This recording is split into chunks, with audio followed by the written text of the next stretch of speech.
Welcome back to the Wizard Shop. I have found a way to bypass the $1,500 per fuel pump situation on this Ferrari 550, and we're going to show you guys right after this.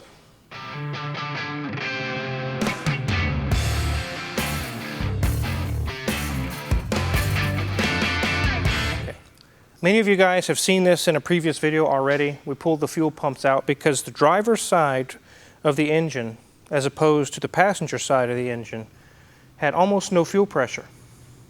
It was like 20 psi or 18 psi, and we were getting 52 on the passenger side. And just like I described in the previous video, these cars separate left and right on the engine. 2 computers, 2 fuel pumps, just about two of everything. So he was having issues with low power, it was going into limp mode, and we found out why.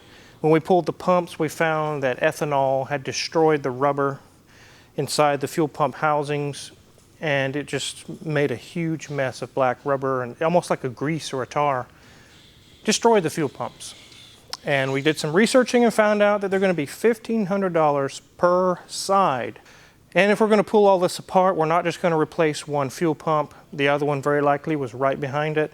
We're going to do both of them. And that's also an agreement that the customer had. He said, yes, we're not going to fool around with this. Let's do both of them. So I have found a way around the $1,500 fuel pumps.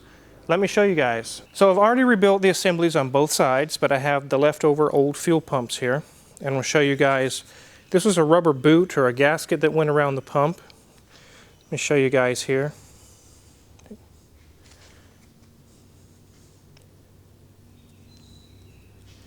It just crumbles. It's like gooey, like Play-Doh almost.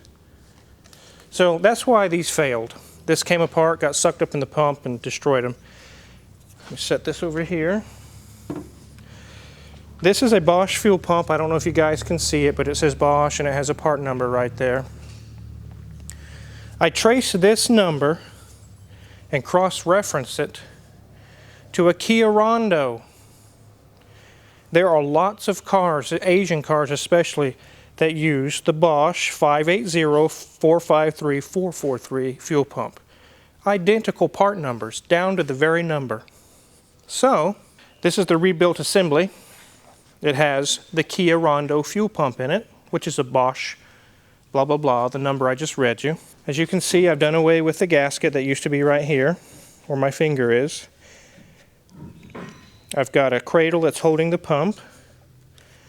I've got PEX fittings with brass elbows so they don't corrode. And there's the return line, the return one-way valve. I want to show you guys what I did for the pickup screen. The Kias use this as a pickup screen, which actually mounts right up to the old Ferrari fuel pumps. There are millions of cars on the road that this is all they have for a pickup screen, and they don't fail, they don't have issues. This works perfectly. So that's what I used in the new fuel pump assembly that I just rebuilt. I used the Kia pump, the Kia filter. I put it down in the basket where the old rubber used to be. Fuel will still flow through the basket just like normal, but instead of using the old style screen, it'll use this as the screen from now on. And the pump's the same pump that it always had. I was able to acquire one of those pumps for like $100. And these are like $500 or $600. I don't think you can even buy just the pump from Ferrari. It's on back order everywhere that I checked. So between all those things that I just showed you, we have a working fuel pump assembly. I've got one installed already. I'm going to go ahead and install this one. And then we're going to put fuel in it, 91 octane ethanol-free fuel. And we're going to start it up, see how we did. And one of the first things you have to do when you pull these pumps out is you have to drain every bit of gas out because they go in sideways on the side of the fuel tank. If you just unscrew these threaded rings out that hold the fuel pumps in, you'll just get a deluge of fuel in your face. You have to drain all the fuel out. Then you can go ahead and take the fuel pumps out. And that's what I did, and that's when I found that they were just demolished. One of the things I did when I had the pumps out to clean the tank is that I have a MyEvac fluid evacuation. It's like a tall canister with a long straw. And I could reach in there and get all the debris, all the pieces, the leftover fuel, all the way down to clean metal. Then I wiped and cleaned on the inside where it's just clean bare metal. Because you don't want that stuff sucked up into the new pumps. Even though it's got screens, you still don't want that stuff floating around in there. I also flushed out the lines. So as we're going back together with this, it's going to have all fresh, brand new fuel. I got the one pump in. We're going to put the next one in and fire it up.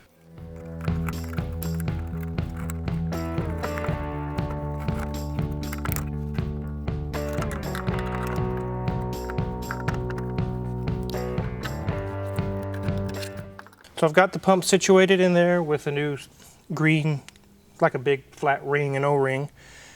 I'm getting ready to put the threaded ring on there that actually holds it into place, hook up the fuel lines, plug in the wiring, and then it's time to put fuel in it. Onward we go.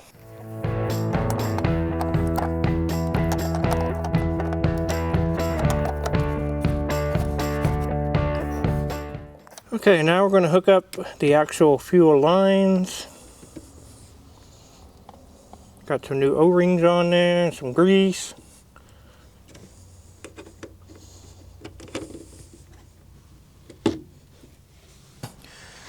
Let me get this nut on the line retainer here.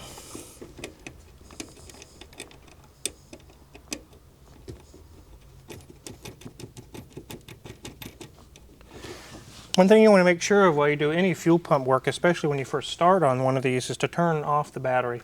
Disconnect it with the battery disconnect, or you can just unhook the battery altogether. You don't want any sparks or anything happening back here while you're working on this.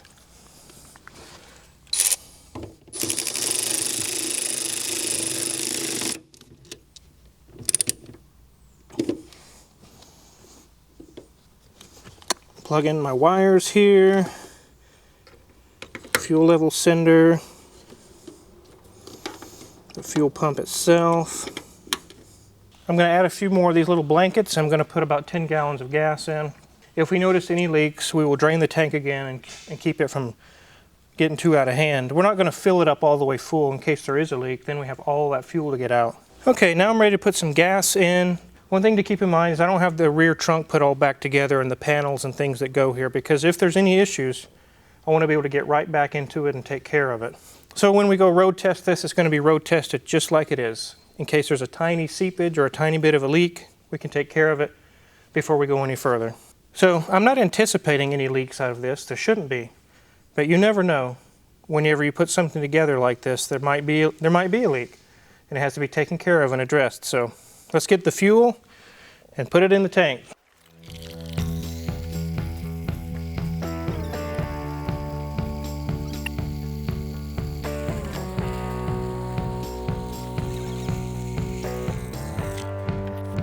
So we're 5 gallons in, and just like Mrs. Wizard said, no leaks so far. Looking at the lines where they go into the pump, looking at the lock rings, and I don't see anything coming out.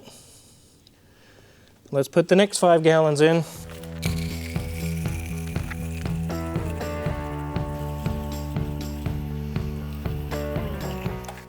Okay, so we got the full 10 gallons in. Checking the lines where they connect again, and also the lock rings.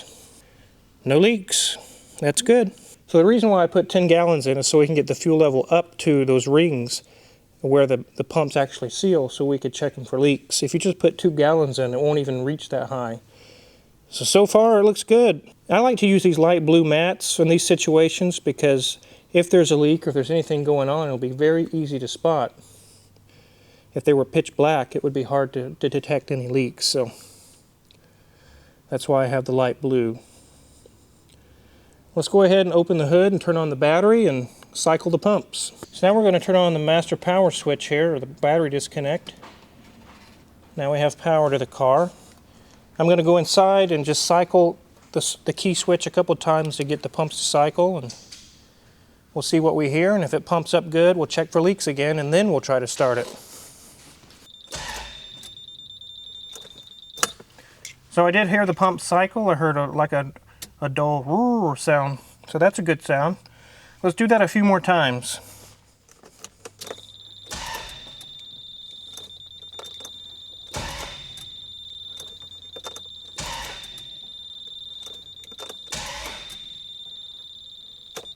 I was just trying to cycle the pumps. It sounds like it didn't start or something's wrong. There's nothing wrong with it. I don't want it to start yet in case there's a leak and it sprays everywhere. I just bumped it enough to cycle the pumps, and now we're going to check the lines back here at the fuel pumps and also check up here where I've had some things disconnected and make sure there's no leaks. Okay, so I'm checking the connections here that go into the pump. There's a return line and a pressure line. There's nothing spraying or nothing coming out. Also, our lock rings are still nice and tight, no leaks there. So I'm going to go check around to the engine and make sure there's no leaks there, and then we can try to start it. I'm going to check around the fuel rail just to be sure that there's nothing leaking, or check the fuel lines where they thread into the fuel rail, check the fuel pressure regulators. As you can see, there's no leaks going on anywhere. Checking the fuel pressure regulators where the fuel lines thread into the fuel rail and the regulators. I don't see anything leaking. One last thing I'll do is check underneath, make sure there's nothing wet and it's nice and dry. It's such an easy thing to do just to check underneath the car, but it's so essential because you could start it and there's fuel leaking for whatever reason and it starts a fire, and the thought will come to mind, I wish I would have checked. Just take a few seconds and check everything, guys, before you crank it. So let's crank it over. I think we're ready.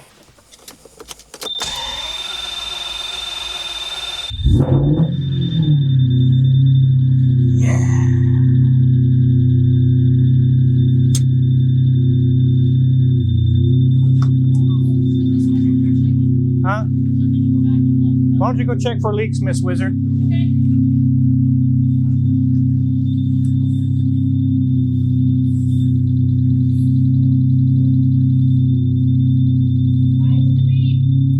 Everything looks good? So I'm going to give it a few gentle revs just to see how it does. I'm not going to rev it really high because the engine's not warmed up yet. I'm not going to do no 7,000 RPM pulls, but we'll rev it a couple times and see how it responds.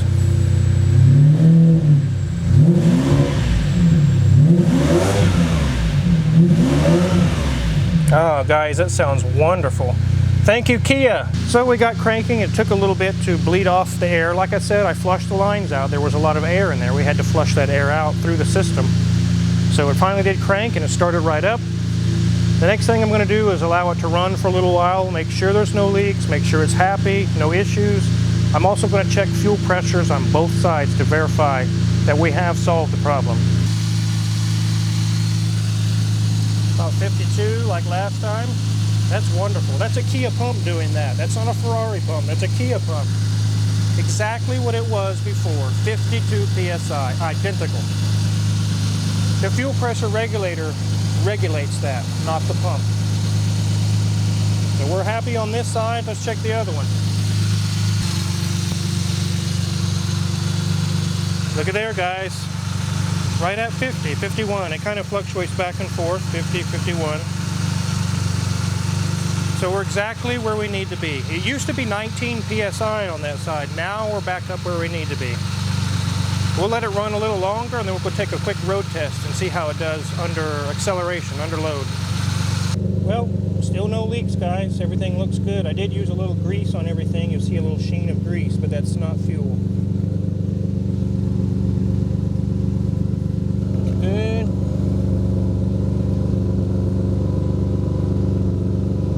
Good.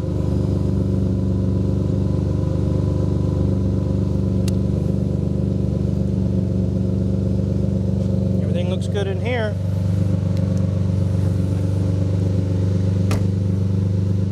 $10 gallons is obviously just barely enough to get the fuel gauge to move. It still says it's low.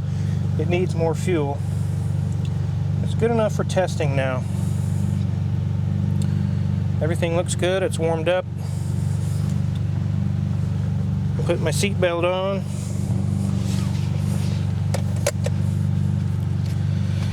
Little icon you saw with the little symbols there, that goes away once you start rolling. Here we go, guys. It's the moment of truth.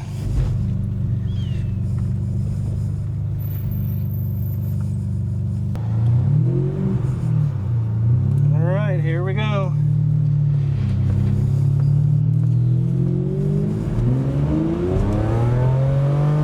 Oh, yeah. Oh, yeah. She's back in business, guys, full power. No limp home mode.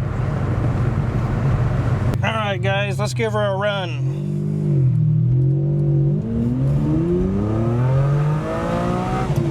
Red line, no loss of power. Hit the rev limiter. I'd say these fuel pumps are working absolutely perfectly. Wow.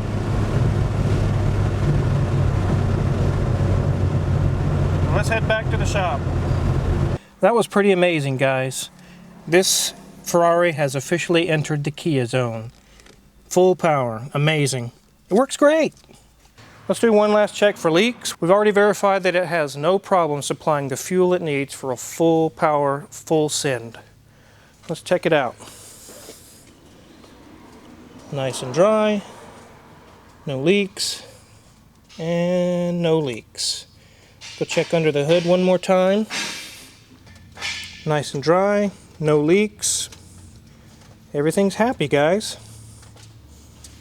This car is ready to go back on the road as soon as I assemble everything that I had apart. So I would call it a full-blown success, guys. I modified those pumps. No, I did not hack the pumps.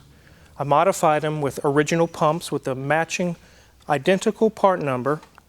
They're from a Kia Rondo. I don't care where they're from. The numbers match identical. I used upgraded lines, metal elbows, metal clamps. There's no rubber in there. And it has a screen just like every other millions of cars on the road. As we just seen, it has full power. It didn't before. We checked the pressures to verify and it matches exactly what it should be, 52, 51 PSI. It's able to maintain the proper pressure for idle. It's able to maintain a full send without cutting out, all the way to red line, full power, and no leaks. So I think I'm going to have a happy customer, a very happy customer. He may try to hug me. I think I'll just turn that down. I don't think I want to hug. But I got a lot of reassembly to do, just like I showed you guys in the previous video. I have all kinds of panels apart and things where I was checking computer, checking wiring, checking grounds. I'm going to get all that stuff assembled and give this guy a call. He's going to be so excited to spend the summer cruising in his 550 this summer instead of it sitting because the pumps are dead. And it was going to cost over $4,000 with parts and labor to fix. I'm able to do this for him for about $1,500.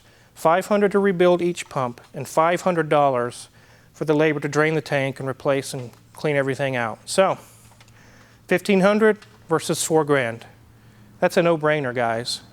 With the common problems that these have, and the customer also stated this as well, why does he want to go back with old Ferrari rubber gasket and things that are just going to melt again? They do have upgraded gaskets, but the customer and I also agreed we just don't even want to deal with this anymore. The next time that these pumps go out, whenever they do, I check out my parts database. I look up a Kia Rondo, I order the pumps, and he's back in business again. It's so easy like that. So I'm glad you guys could follow along. I knew it'd be pretty exciting to see this thing going again. And I re-engineered the pumps, and it worked, guys. How about that? Some of the tools you've seen that I use, or if you want to curious what kind of tools I do use, check my Amazon affiliates page. If you haven't hit the subscribe button already, I suggest you do that now because, as you've seen, we have really cool videos on the Car Wizard channel. Again, thanks for watching.